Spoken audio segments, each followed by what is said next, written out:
আসসালামু আলাইকুম। দুপুর ১২টা বেজে ১০ মিনিট। বাংলাদেশ বেতার রংপুর। স্থানীয় খবরে আমন্ত্রণ জানাচ্ছি ইকরাম হোসেন এলিজ। গণ অভ্যুত্থানে শহীদদের আত্মত্যাগ ও পরিবর্তনের আকাঙ্ক্ষা বাস্তবায়নে আসন্ন ত্রয়োদশ জাতীয় সংসদ নির্বাচনের দিন গণভোটে হ্যাঁ এর পক্ষে রায় দেওয়ার আহ্বান জানিয়েছেন তথ্য ও সম্প্রচার উপদেষ্টা সৈয়দা রিজওয়ানা হাসান।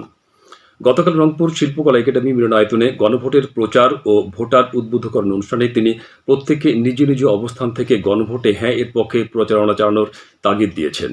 এ বিষয়ে এখন শুনুন আমাদের রংপুর জেলা সংবাদদাতা মেরিনা লাভলির একটি প্রতিবেদন। গণভোটের প্রচার ও ভোটার উদ্বুদ্ধকরণের উদ্দেশ্যে রোববার সন্ধ্যায় রংপুর শিল্পকলা একাডেমি মিলনায়তনে মতবিনিময় সভার আয়োজন করে জেলা প্রশাসন। এতে জুলাই যোদ্ধা গণ অভ্যুত্থানে শহীদ পরিবারের সদস্য, সরকারি দপ্তরের ঊর্ধ্বতন কর্মকর্তারা গণ অভ্যুত্থানের আকাঙ্ক্ষা বাস্তবায়ন ও আগামীর বাংলাদেশ গঠনে গণভোটে হাঁ এর পক্ষে রায় দেওয়ার গুরুত্ব তুলে ধরেন। এই গণভোটের মাধ্যমে হ্যাঁ এবং না, হ্যাঁ ভোট দিলে আমাদের যে মতামতগুলো, আমাদের যে প্রত্যাশা, আমাদের যে আকাঙ্ক্ষা, এই আকাঙ্ক্ষার কিছুটা বাস্তবায়ন আমরা দেখতে পাবো। যাতে সন্তান কারো না হারায়, কারো ভাই না হারায়, সেই জন্য এই যে একটা আইন হবে, এটাকে সংস্কার করার জন্যই কিন্তু হাঁকে ভোট দিতে হবে।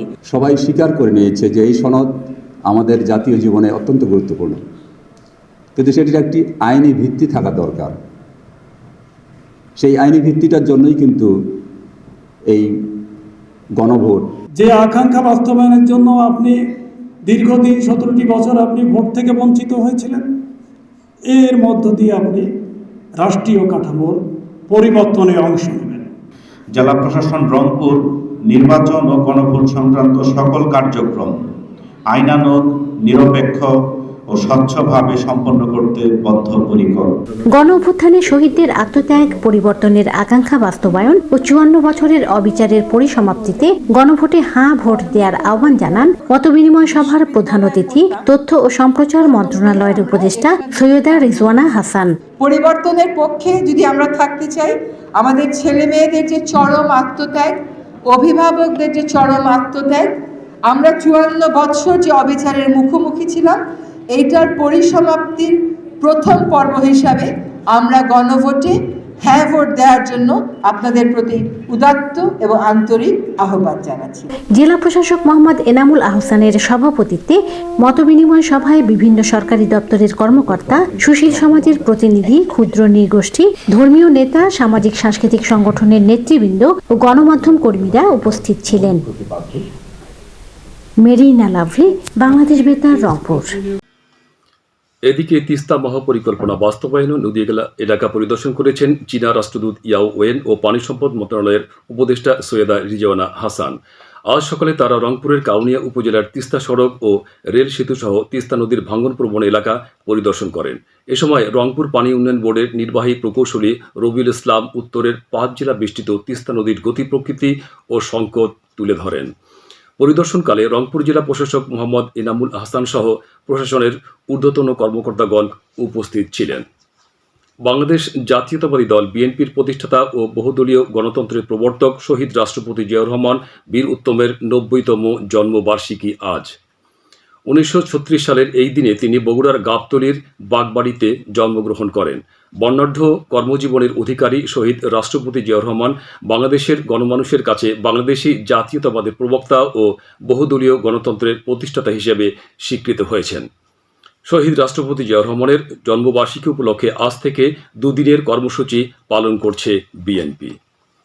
সাবেক প্রধানমন্ত্রী বেগম খালেদা জিয়ার আত্মার মাগফিরাত কামনা করে জয়পুরহাটের পাঁচবিবি উপজেলার পানিয়াল গ্রামে গতকাল আলোচনা সভা ও দোয়া মাহফিল অনুষ্ঠিত হয়েছে। উপজেলার আউলাই ইউনিয়নের 4 নম্বর ওয়ার্ড বিএনপির আয়োজিত এই অনুষ্ঠানে প্রধান অতিথি ছিলেন জেলা বিএনপির সিনিয়র যুগ্ম আহ্বায়ক মাসুদ রানা প্রধান। গণভোট ও ত্রয়োদশ জাতীয় সংসদ নির্বাচন উপলক্ষে আজ জয়পুরহাট কালেক্টরেট সম্মেলন কক্ষে মতবিনিময় সভা অনুষ্ঠিত হয়েছে। মুক্তিযুদ্ধ বিষয়ক এবং দুর্যোগ ব্যবস্থাপনা ও ত্রাণ মন্ত্রণালয়ের উপদেষ্টা ফারুকি আজম বীর প্রতীক এতে প্রধান অতিথি হিসেবে বক্তব্য রাখেন। জেলা প্রশাসক মোহাম্মদ আল মামুন মিয়া এতে সভাপতিত্ব করেন। সভায় আসন্ন গণভোট সম্পর্কিত জনসচেতনতা বৃদ্ধি এবং হ্যাঁ ভোটের পক্ষে সকলকে ঐক্যবদ্ধভাবে কাজ করার আহ্বান জানানো হয়। গাইবান্ধায় গণভোটের প্রচার ও ভোটার উদ্বুদ্ধকরণের লক্ষ্যে গাইবান্ধা ইনডোর স্টেডিয়ামে আজ দুপুর 3টায় জেলা পর্যায়ের এক মতবিনিময় সভা অনুষ্ঠিত হবে। সভায় প্রধান অতিথি হিসেবে আইন, বিচার ও সংসদ, প্রবাসী কল্যাণ ও বৈদেশিক কর্মসংস্থান এবং যুব ও ক্রীড়া মন্ত্রণালয়ের উপদেষ্টা ডক্টর আসিফ নজরুলের উপস্থিত থাকার কথা রয়েছে।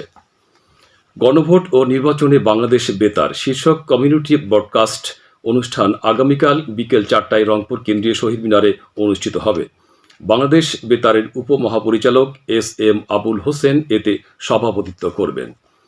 অনুষ্ঠানে অন্যান্যের মধ্যে জেলা প্রশাসক মোহাম্মদ এনামুল হাসান ও জেলা পুলিশ সুপার মোহাম্মদ মারুফাত হোসাইন সহ বেতারের কর্মকর্তাগণ উপস্থিত থাকবেন। গণভোটে জনসাধারণকে ভোটদানে উদ্বুদ্ধকরণে আয়োজিত আলোচনা সভা শেষে সাংস্কৃতিক পরিবেশনায় বেতারের শিল্পীরা অংশ নেবেন। লালমনিরহাট জেলা পুলিশের আইনশৃঙ্খলা বিষয়ক মাসিক অপরাধ পর্যালোচনা সভা গতকাল পুলিশ সুপারের কার্যালয়ের সম্মেলন কক্ষে অনুষ্ঠিত হয়েছে। পুলিশ সুপার মোহাম্মদ আসাদুজ্জামান এতে সভাপতিত্ব করেন। সভায় আসন্ন ত্রয়োদশ জাতীয় সংসদ নির্বাচনকে সামনে রেখে আইনশৃঙ্খলা সভায় পুলিশের সক্রিয় ভূমিকা, অবৈধ অস্ত্র ও মাদক উদ্ধার, সীমান্তে চোরাচালান রোধ সহ অপরাধ দমন নিয়ে পর্যালোচনা করা হয়। সভায় জেলা পুলিশের কর্মকর্তা সহ সকল থানার অফিসার ইনচার্জ উপস্থিত ছিলেন। সবশেষে আবহাওয়া। আজ সন্ধে 6টা পর্যন্ত পূর্বাভাসে বলা হয়েছে দেশের অভ্যন্তরীণ নদীবন্দরগুলোর জন্য কোনো সতর্কবাণী নেই এবং কোনো সংকেত দেখাতে হবে না। খবর শেষ হলো। আমাদের পরবর্তী স্থানীয় খবর প্রচারিত হবে বেলা 2টা 5 মিনিটে।